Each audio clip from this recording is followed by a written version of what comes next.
a minute. And here we are. Look, we're live. Jackie Brockington. Thank you, Charnel. Thank you. Today is Tuesday, and we're episode 26. It's my 26th episode. Oh, can you believe it? congratulations. And I am so honored to have the beautiful, eternally youthful Jackie Brockington on the show. I think we bumped up a notch. We just doubled our budget, I think is what we were talking about earlier. I got iced tea. You have sweet tea. Sweet tea with I know, lemon. and she's about to get a refill. So here we go. Yes. I mean, we're at like $10 for the budget today. I don't know what's Big happening. time. Thanks. So thank you so much for agreeing to come on. You have such an amazing history. I've grown up. I was much older, don't think, but watching you on News 13. And I just thought that you were the face of the community. Everybody recognizes you. I want to tell you that we've had the best 30 minutes laughing, and so I'm going to try not to say some of the things that we laughed about. Okay. Wow, that's awesome. But the stories that Jackie has, and that's exactly what I think endears you to people, is because you're authentic, and we talked a lot about that. So I want to talk a little bit about your humble beginnings. You're born in Brooklyn, which best pizza on the planet. Yes. I was born in Northeast Jersey. I'm sorry. I know, right? Okay. Bergen County. Oh. And Brooklyn used to be a place you didn't go.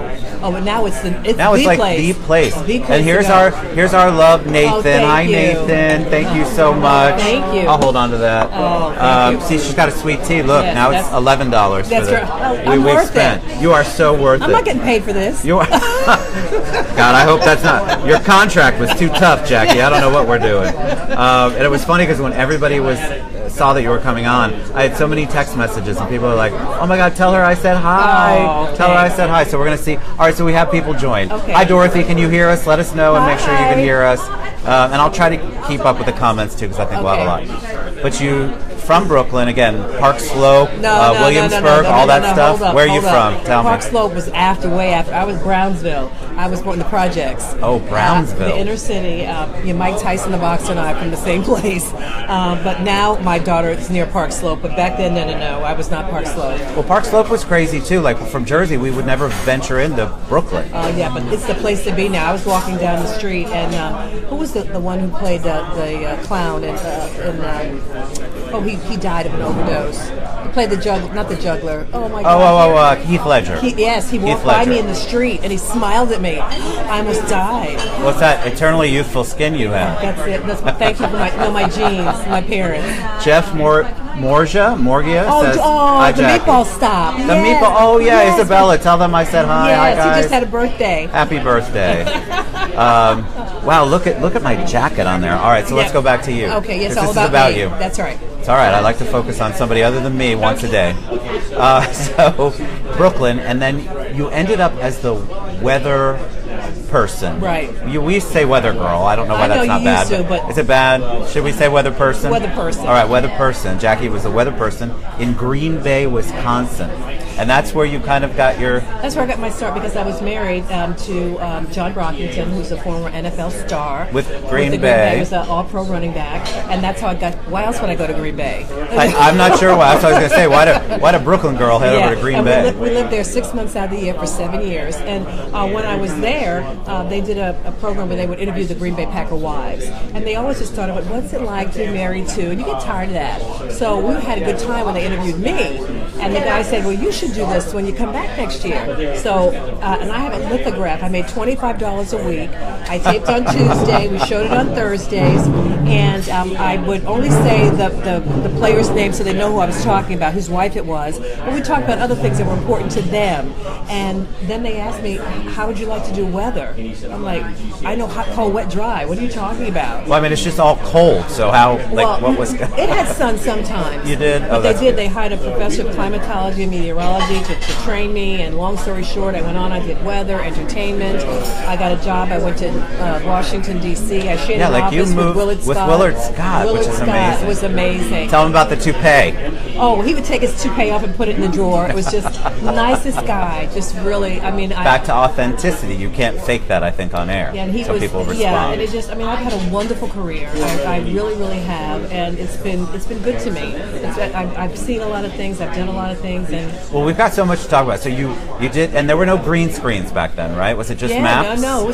I had to draw my own map. I had to draw my own map, the big national map. Did it just say cold across? No, I had to draw the fronts, and I had to talk about it. You had to draw the fronts? I would not know how to do that. Well, yeah, I learned how to draw the fronts, and the thing would come over the not the teletype, but whatever that thing was called back then, and you get your information. It wasn't all sophisticated like it is now. Of course, you have to be certified and all of that stuff. Right. But it was just, I worked with a meteorologist, but I did the weather in D.C. and in Baltimore, Oh, you did weather in D.C. too, and that's right, you went to Baltimore too. Mm-hmm. And then what brought you here to Central Florida? I was out of television for a few years, and my agent called me, Pam Polner at the time, and she said, Paul Policelli was a news director over at WESH, and she said, there's a gig I think you might be interested in. It's really funny because my daughter Kelly and I, my oldest daughter, we were watching TV one night, and it was showing spring break in a place called Daytona Beach. And the kids were crazy and everything, and I said, I will never live in a place like that. Never say never. You should never say never. So she called me, and I flew down and talked to Paul, and that's how I got hired by WESH. And you were there for 3 years, 86 to 89. 89, And you were anchor, reporter? I did the mornings. You did the mornings? I did the mornings. Yes, it was wonderful. And some of the same people, and that's about longevity, some of those same people are still at WESH. Dave McDaniel, Michelle Meredith, and a lot of those people are still there. WESH had a great team. Yeah, they did. 100%. Yeah, really did. I've talked a little bit to, let's see, Mark Middleton. I love amazing. Mark and Jill. I want Mark to come on. We'll talk about that later. Okay. But he's such a. I think that group is very creative. That growing bold. But then is I amazing. was talking to you a little bit about how I'm trying to do a little research because we have like $1.50 to spend on R&D here. So and I'm like, where did she go between '89 and 2001? And you were filling in the blanks because online it's not there. Oh, right. So talk a little bit about what you did. So you left WESH in '89. Right, and then what did I do? I was out of television for a while. I actually worked for a chiropractor, Dr. Prater. I actually did, he trained me, and I did the x-rays, and I did Payne Stewart's therapy, the golfer. And then I also I worked in a nursing home for one patient who was from Scotland. I did a little bit of radio at 105.9 before they changed the format with Joe Nasty. And then I worked for 4 years for the mayor of Eatonville at that time. And so that's what I was doing in between. And then all of a sudden you're like, you had the itch to get back. No, I missed it. I saw Robin Smythe and my good friend coming out, Scott Harris, coming out of Brio one day. And how are you doing? I said, I'm not doing. I need a job. I like that. The honesty. We're back to authenticity again. Yeah, I needed again. a job, and so they said, Robin said, I don't have a job, but call my executive assistant, and they always say that. But when I called, she was expecting me to call her, and I went in, and she says, I have nothing for you on air, but I can give you the assignment desk. Now, of course, my pride was like, I worked in D.C. What do you mean the assignment desk? I don't even know what the assignment desk is. The assignment desk, that's where all the reporters get their stories from, and you answer the phones and send the reporters out, and it's a very hard job, and I would never want to do it all the time. So that's how I came back into television. And every day I would ask my then news director, Stephen Chaveri, please, you got anything. Finally, an opportunity came up, and I got weekends. So you started weekends, and then you were with News 13 for 16 years. I started 16 and a half years, I started right? December 27, 2000 to May 26 of 2017. So one of the things that I find fascinating is how much the media has really, how we get our media and how impactful our media is. Because journalism, obviously, it's supposed to just be the straight story, right? You're just reporting. I'm just reporting. It's not up to me to tell. But that has changed a lot. So talk a little bit about like when you first started, not the weather part, but you started as an anchor and you're reporting. It's changed a lot since the beginning. Well, it's changed in that it depends on what stations you're talking about. I love that. That's awesome. I've always worked with people who were dedicated to the truth, who were dedicated to the facts, and if we got a fact wrong, to make it right. Not saying that somebody couldn't make a mistake. And in the last 16 and a half years, no one, put words in my mouth, because my job was not to tell you what I thought. It was to give you the facts, Correct. no matter how I felt, and then you make your own decision. Which is to say, sometimes I had to really, hold yourself, because I'm human. You have feelings and thoughts about something, right. but that's not what they paid me for. Right. And so I had to be very careful, especially during the elections. I had to, if one person said one thing, I had to say what that person said, not give it any more than what You're they not said. emoting, you're Yeah, reporting. I had to say what they said, even though no matter what I felt. And so, but I find that some stations do like to sensationalize and put that if it bleeds, it leads. And I was Do you never. feel that that's why a lot of people distrust the current media? Like, they're having a hard time. They're trying to figure out how to maneuver through the minutia. I talk about this all the time. Right. Like, they don't know where to get the right answer. They're not going to get your opinion usually. Right. They're going to try to figure out what the real facts are. And that's very hard, it feels like, Right. to get to that right now. That's why you have to align yourself with those stations or those people that you really believe in, and that they have integrity, about what they're doing, which I felt that I had, and the stations I worked for had. And I know we try very hard. We may be let me give you a case with News 13. We might be the second person. Everybody wants to be the first, but I remember Robin Smythe always saying, you don't want to be first, you want to be factual. Correct. And even though it's a competitive business, you want to make sure that when you go on there, what you're telling the people is the right thing. And so we've waited sometimes to make sure to get it, confirmed. Yes, I know someone's saying that, but it's not confirmed. And that's what you call being responsible.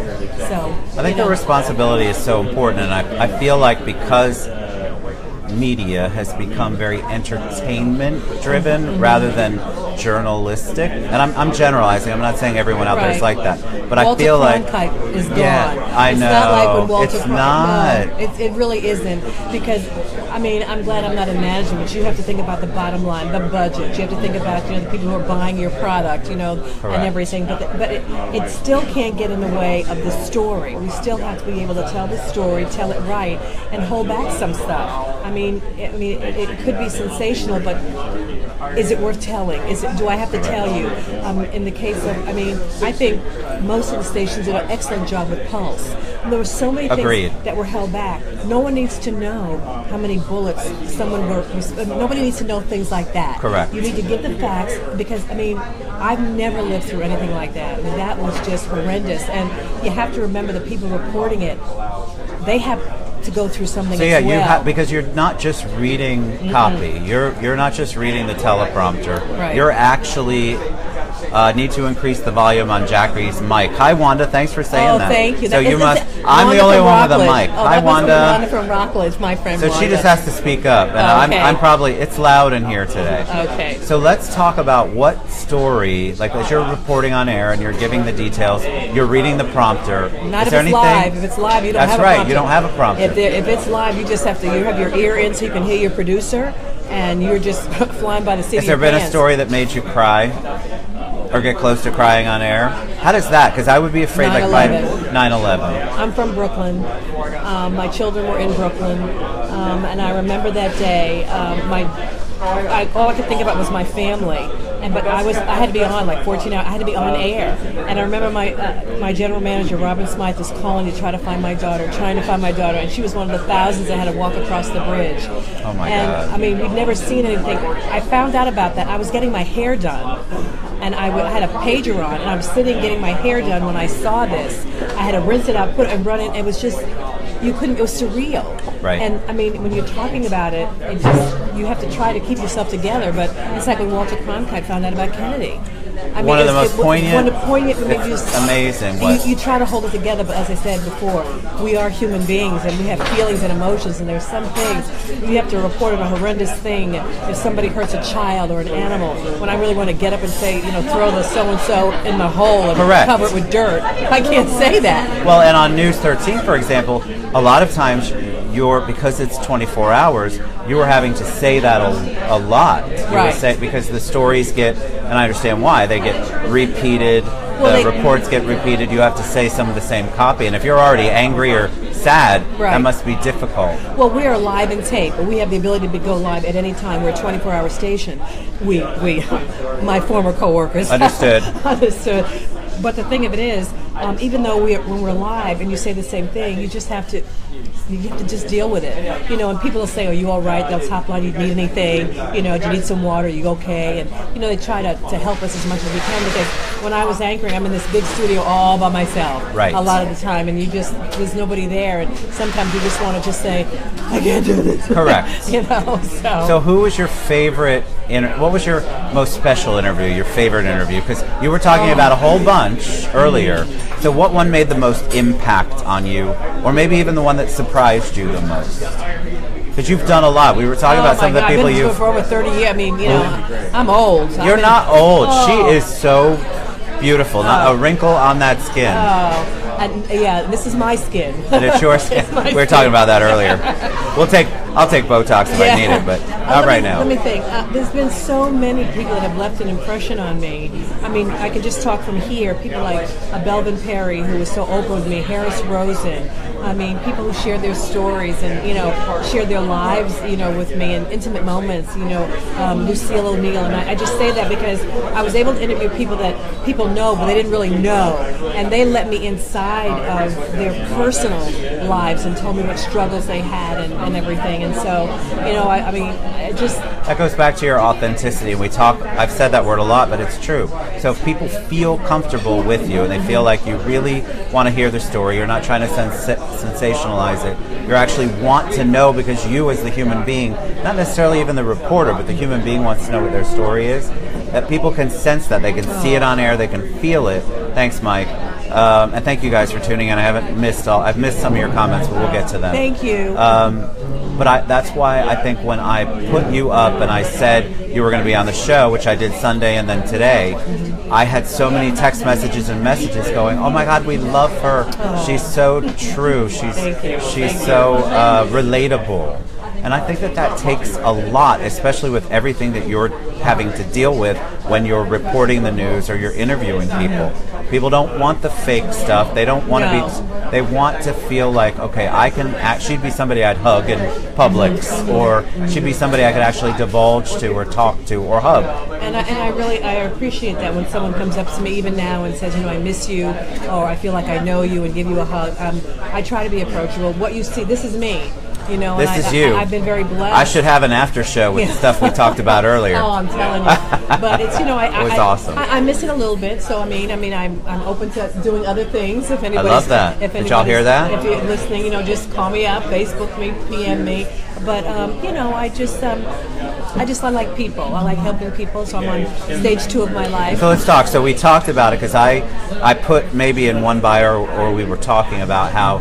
So you've retired, and you said, "Oh no, I'm on the second stage." I got corrected by Jackie Brockington really fast. So talk about that. So that happened just this year. It happened just this year. And so now you're doing something new, or you're looking at doing things. I am doing something new where I help people, and, you know, if you want information, PM me, because we don't do advertising per se, you know, word of mouth. But in light of the things that's happened with, you know, Equifax and identity theft is so rampant right now, and how I'm working with the world's leading company in identity protection and things like that. And, you know, if you need a will and you don't have your will, things that people don't normally think about. Love it. And so I love helping people and doing it in a way that's, helping people and their families and not costing them an arm and a leg. So that's the part that I love. And what brought you to that? Because we're not allowed, we can't say exactly, right? What it is, a friend of mine was doing it, and her sister was doing it as well. And they introduced me to it, and I thought, I love it. This is really a way to help people, and it's been such a gratifying thing. And I just love what I'm doing, and I just want to help as many people as I can. And not to sound mysterious, is that we don't spend money on broadcasting and like that. It's right. Word of mouth. We do presentations. We come to you, and so I'm happy to share it. It's a wonderful definitely opportunity. PM Jackie. Oh yeah, and I'll be happy to message. share. We say PM now or DM? I get so confused. Direct message or private message me on Facebook. It confuses me. But it's a wonderful opportunity because identity theft is rampant. 104. The whole Equifax thing is scary too. Equifax is very scary story, but there is a way that I can help you, and I'd be happy to do it and to share it. I love that. So, so that's what I do. So talk a little bit about the Community Service Award. That's an amazing thing. So you got the Barack Obama. It was the 45th President's Community Service Award. I was one of several people. You were the honoree. You were an honoree. I was one of the honorees. I got the plaque and the pin. It was July 3rd, and it was held at the Life Center in Eatonville. And I got a beautiful plaque signed by the president. I got a pin, and that was just that was special. How could that not be special? I mean, I was really. But that honored. is a testament to the community service that you've done. So talk about some of the community service and what you're currently involved in, or what you've been involved with in the past. Well, I did serve on the Beta House board for a while, and I was with Jewish Family Services. Now I'm on the board with the Maitland Art and History Museum, which is a wonderful museum if you haven't been there. And I just try to, when I was working, people would ask me to come and speak to schools, or I would give the commencement address or do something like that. And I try to talk to the youth, to tell them it doesn't matter where you come from. I mean, look where I came from. I never thought that I would be doing what I did. True. But, have pride in yourself. And always, in the company that I work for, they say, that I'm associated with, they say one thing: you are known by the 5 people you keep company with the most. I've heard that before. You are. That's how you know. So you always want to go higher. You want to always go with someone who's more. Look at Vanna. We're at 20 minutes. Oh. There's Charnel. Say hi, Charnel. Charnel knows Jackie. 20 minutes. See how fast it goes? It's insane. But the thing of it is, you want to better yourself. So you want to surround yourself with those people who can make you better. You want to do personal development. I mean, and just be more. That's what I would think that you, well, just based on our conversations just this morning or this afternoon, all of the wisdom that you could impart and the experience that you have, you could definitely be a motivator, an inspirational person, a speaker, keynote speaker. I mean, I think those are all things right up your alley. I mean, think of all of the people that you've interviewed, the stories you've reported on, the experiences you've had since you left Brooklyn.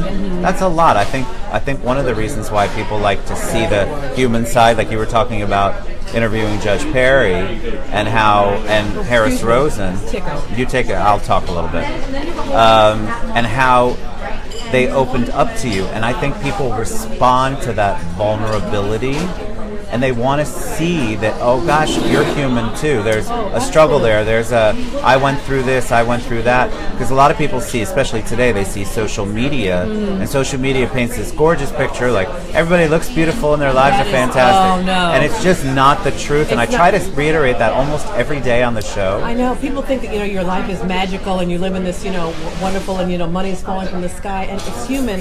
Just like you putting your pants on one leg at a time, I'm doing the dishes, I'm washing out the toilet. I'm doing those things that normal people do. I'm a cancer survivor. I had a mini stroke. I've had operations on my legs. I mean, life has. You had a mini stroke at the anchor desk. Is that true? Oh, it's called I forget the. How is that term. even possible? Like, well, are you on air? I was taping. I was sitting next to Christine Webb, who worked. We were together, and I didn't feel well that morning. And how you slough it off, take a shower, go to work, you'll be fine.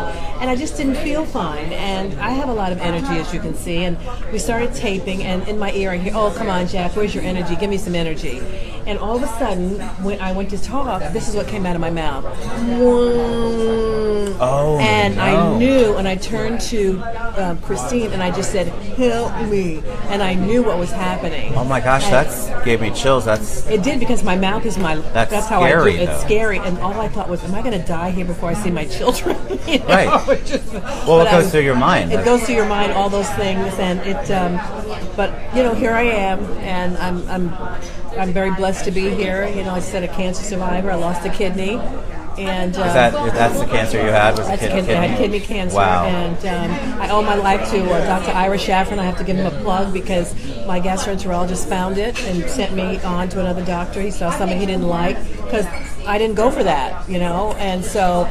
Which happens a lot with that type of cancer. Yeah, well, any kind of cancer. It's very scary. I was very, very grateful to him, and like I said, I'm very blessed. I really am. I've seen a lot of things, and. But you have. That's why I said I think you've got this incredible story to share. I mean, this month is I serve on the board for Base Camp, and this month is Child Cancer Awareness, Children's Cancer Awareness. It's just such a scary thing. Next month is Breast Cancer Awareness. And so I think that the more people that talk about it or their experience, like you said, somebody found it. That's not what you went in for. No. And my ex-husband had to have a kidney transplant. He was dying. And he, when he was playing, he had to go to the doctor all the time. But, men don't go to the doctor. I don't know why. No, I'm terrible. So he kept calling me and telling me these symptoms he was having. And I was like, do I have to come to California and take him to the doctor? Long story short, he asked I was going to get tested to give him one of my kidneys. Wow. He's father of my children. I was going to let him. Sure, you're not going to let him die. No, so I was going to give him a kidney. Happened to be the woman that he was seeing at the time, a Caucasian woman, had enlarged kidneys. And Diane was able to give him a kidney. Wow. But can you imagine if I'd given him my good kidney? Oh, correct. No. I know. That wouldn't have happened. I'd have ripped that kidney out. So we would have had a black market kidney really, right there. But so she donated her kidneys. They're now married. He has a foundation. He's doing fine. Good. And that's awesome. But isn't that both of us? He had to have a transplant. I lost one. And were there any symptoms or signs? We're going to talk a lot about this next month with breast cancer awareness. But no, a kid. And I looked up this. It's prevalent in African Americans. It's very slow growing. You don't know about it. There are some symptoms, and you could look them up if it's some of the. We're in the lunch area. Oh yeah. But I'm just saying, I had no idea. I was going because my stomach hurt, and my doctor knew that my stomach was always hurting, and so she sent me to somewhere else. And so I would have never known until it was too late. Because we're horrible, like you said earlier, we're horrible about fluffing that off. Yeah. I'm stressed out. People attribute so much to stress. Yeah. And maybe that might be exacerbating it, but that's not the general cause if you've had stomach aches for 2-3 months. They would bring me to my knees, and so if something is wrong, go see a doctor. Men, have your, they don't want to do that exam, the prostate, but you got to do it. I hate that exam. I know, but it's quick, easy, and it's done. I want the blood work exam. Yeah, well, sorry. I know. Yeah, sorry. I'm going to have to suck it up, so yeah, to that's speak. right, and do it, and well, be healthy. And I think that's so important. And I had a friend that I would love to talk to during next month. She went for her baseline mammogram at 34, 30-something. 35, whatever the very minimal was at that time, and they discovered stage 4. Oh. She's still with us. Love good. you, Betsy. Good. But think about it. If she hadn't gone, That's it right. might have been too late. So And that's the words you never want to hear. It's too late. Right. You don't want to hear that. So, I'm not a hypochondriac, but if something's bothering me, I check it out. Except not on Google, people. Stop Googling everything. Really. You're not dying if you have the sniffles. Hopefully. Really. Google has, I'm Plus or minus. It's a plus. Google is everything everybody wants, and you'll find good and bad on Google. But go to an expert. Go to your doctor. Go to your doctor. And push. Be your own advocate. Absolutely. Which I definitely want to talk about next week, because I have, again, friends that went through breast cancer and cancer. If they hadn't been as forceful as they were as their own advocate, they might not be here today. And I think that doctors are getting more and more acceptable of the fact that you know your body best. And so if you have something going on, we definitely want to push that. I don't know how we got on cancer, but I don't know. all right, so we're almost finished. It went fast, right? It went so fast I could talk Did you like your forever. Long Island iced tea? Was it good? Now you know, stop it's a sweet tea. The I'm sweet kidding. tea. I could use the Long Island We'll iced get tea. one after this. Now, now the budget's going to be $15. That's Here we right. go. So, but it's been fun. I love sharing. I hope people reach out to me on Please on reach Facebook. out to Jackie on Facebook. She's got a public page. Yeah, and it's been fun. You're just an amazing person to be around. All the positive energy. Thank you. I think, and I love what you're doing with the other business, which you'll talk about when people private message you. But that does help people. Oh, yeah. And that's what you want to do. You want to help people. Well, we have to pay it forward. You have to help Always. people, and it's just, I was thinking about it today. There's a friend of mine who was having an operation, and we hadn't talked in a long time over something that I now look at as being very silly. And I said, I need to get over this, and we need to talk, because, we're all only here for a little while, and we just need to put past things behind us and get moving forward. So I love that. That made me think about that. It just made me feel sad and bad, and I want to fix it. So you were proactive, and you trying to fix it. Well, today I realized it, and when I heard that she was having an operation, I was like, what? And we hadn't spoken for a while. So then don't you go back to exactly what was I mad about, and is it really important in this? I know what it was, but really in the whole scheme of things, really, you know what I mean? So it's like, know. So I don't know. It may work out, it may not, but Yeah, but you reached out, and I not think yet. But I'm going to. fantastic. Well, we love you guys. I love you. You are Thank so you. awesome. Thank you so much for you. being on here. And now you're going to earn your $4. And there's this little button since I'm mic'd. You see the finish button? Yes. You're going to hit the finish button, and you're going to say goodbye to everybody. I have to hit it. You have to get hit up. it. Yeah, you have to get up. Oh goodness. Look at how beautiful she is, everybody. yes. We Thank love you. you. Happy Thank you. Tuesday. Thank you. Jackie. Bye. Mwah. Where's the button? Bottom right. Bye.